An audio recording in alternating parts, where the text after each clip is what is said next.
Bonjour tout le monde, ici Christian.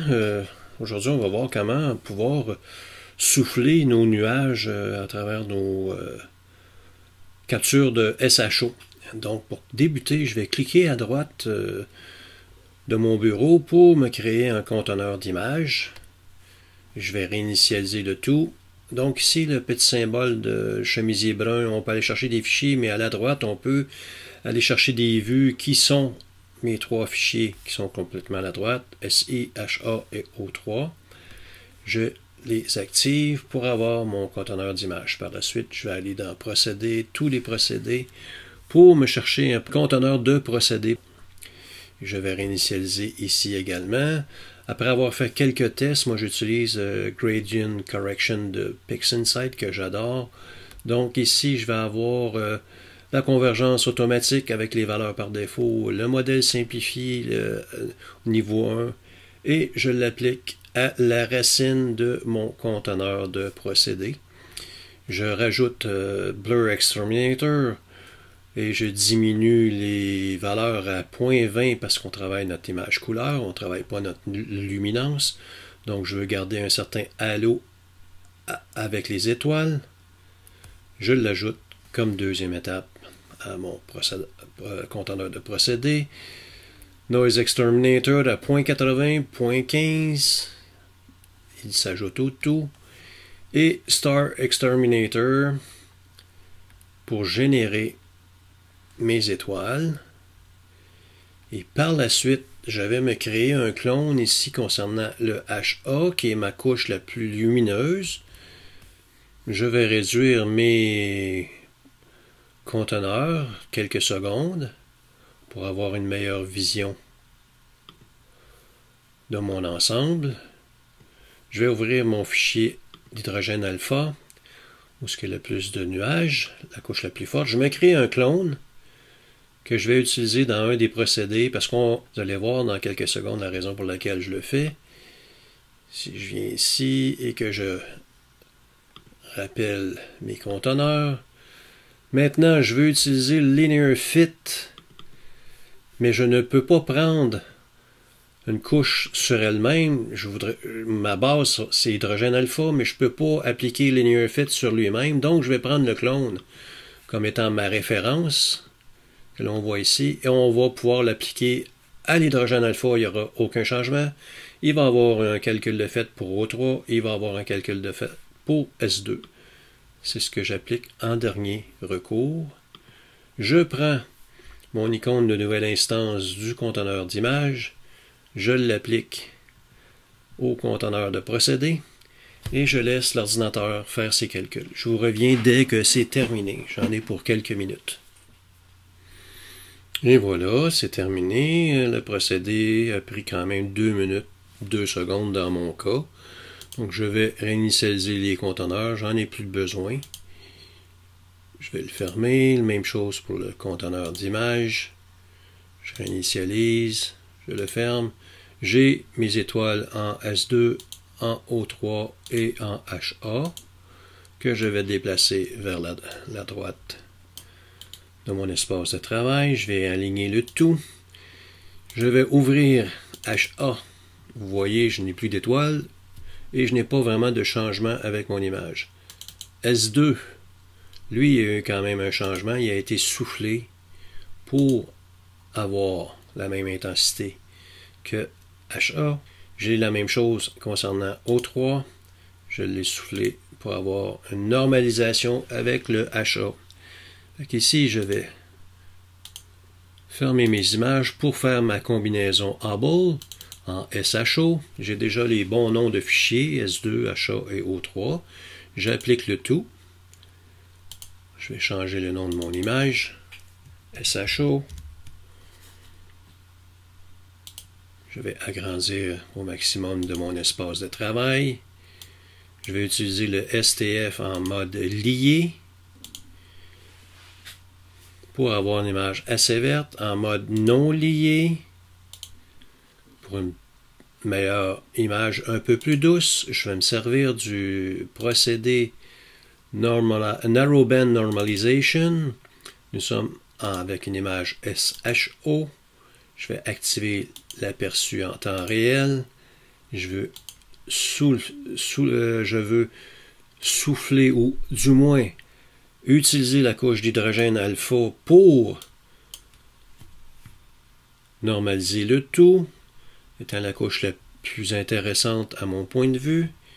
Je vais ici augmenter la différence entre mes noirs et mes tons moyens pour afficher davantage avec une meilleure qualité mon image avant de la travailler. Donc ici, est-ce que je veux enlever du vert? Est-ce qu'il y aurait un vert trop poussé au niveau de mon ensemble? Donc je joue avec le SCNR pour voir s'il y a une petite nuance entre les deux. Ici, c'est un développement qui est vraiment personnel. Est-ce que je veux souffler le O3 pour avoir plus de bleu dans l'image? Je vais aller avec parcimonie à 1.2. Est-ce que je veux souffler les orangés avec le S2? Libre à vous de développer selon votre convenance. Et je vais appliquer cette normalisation à mon ensemble qui est toujours en mode linéaire, soit dit en passant. Ici, j'ai un peu de mauve qu'on va retirer un petit peu plus tard dans l'ensemble. Je vais transférer mon image dans mon espace de travail de flux de couleurs. J'ai plus d'icônes pour m'aider à traiter mon image. Ici, je peux utiliser un aperçu pour faire un test avec Mask Stretch à 0.125 par défaut. Le masque de couleur, c'est HSI, intensité pour conserver les couleurs, et je l'applique. Il y a une centaine d'itérations, ça va prendre un certain temps. Je vous reviens du moment que c'est fait, dans 1 minute environ. Et voilà, je vais aller chercher mon STF pour pouvoir retirer l'affichage pour voir le rendu de Mask Stretch. On peut voir toutes les couleurs avec une nuance vraiment intéressante. Ici, on voit tous les détails au niveau de notre nébuleuse. Donc, c'est une image qui est vraiment fort intéressante. On pourrait par la suite la souffler davantage pour avoir une moyenne plus élevée, un peu moins foncée, ou encore, si je me fais un autre aperçu, qui pourrait être une façon de faire, je le ramène à l'état initial, et au lieu de 0.125, je vais monter à 0.200. Je devrais avoir un résultat moins foncé, plus pâle, avec une moyenne un peu plus élevée. Mon arrière-plan n'est plus à 0.125, je considère qu'il est à 0.200 et on devrait avoir un résultat intéressant aussi. Je l'ai fait en aperçu pour valider avant de l'exécuter avec l'image principale. Je vous reviens également dans 50 secondes. Voilà, c'est terminé. Je vais enlever l'affichage. Et ici, vous voyez, on a une différence intéressante. Ici, on a une image très foncée, un peu plus claire, vraiment un beau rendu. Donc, moi, je vais prendre le 0.2000 et je vais l'appliquer à mon image principale. Je vous reviens dans 1 minute. Et voilà, c'est fait. Donc, comment peut-on faire pour souffler davantage, avoir plus de densité d'impression 3D dans nos nuages que l'on peut voir à travers cette très belle image?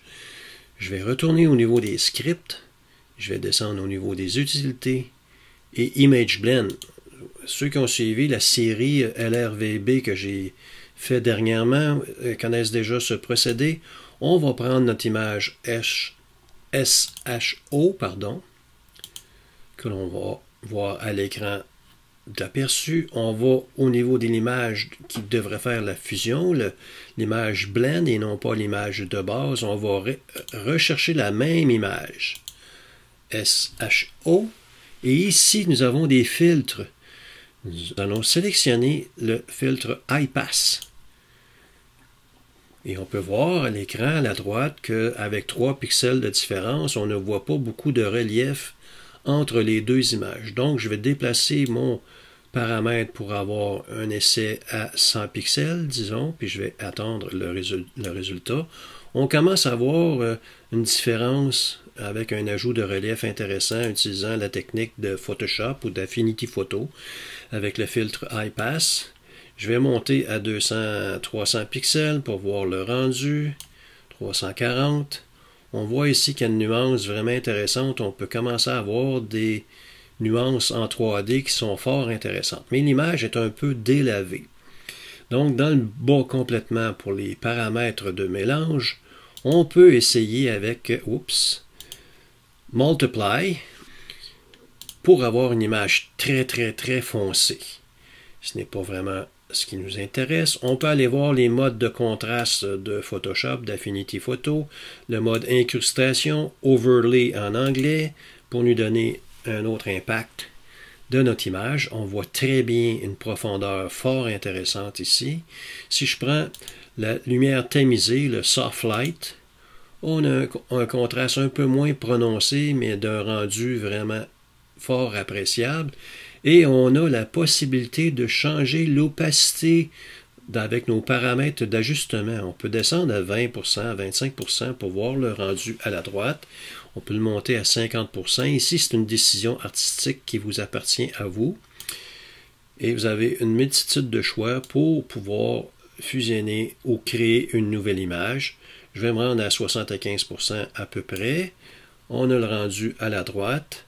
Ici, je vais me créer une nouvelle image. Si on décrochette cette option, on va l'intégrer à notre image. Donc, pourquoi pas l'intégrer à notre image SHO? Je l'applique et j'attends le résultat. On va pouvoir faire avant, après, dans l'historique de notre image de base pour voir la nuance à l'écran. Ici, on a le résultat après. Si je reviens avant, vous voyez, on a une image un petit peu plus terne, un petit peu moins de profondeur. Ici, avec beaucoup plus de détails, on pourrait répéter l'opération une deuxième fois, mais faites attention pour ne pas brûler vos hautes lumières, ne pas augmenter. Vous voyez, on est à 0.80, 0.82 pour le vert. Moi, je me mettrais un masque de protection pour ne pas souffler cette zone davantage. Évidemment, le masque High Pass crée du bruit. Il vous reste maintenant à appliquer une touche de Noise Exterminator. On va descendre à 40%, 0.4, 0.5, parce qu'on avait déjà prime abord au niveau linéaire diminué le bruit. Je l'applique. Et par la suite, vous continuez votre traitement. Ajoutez vos étoiles, ajoutez votre luminance. Ça vous donne déjà un impact fort intéressant pour souffler vos nuages. En espérant que vous avez apprécié cette technique. À la prochaine.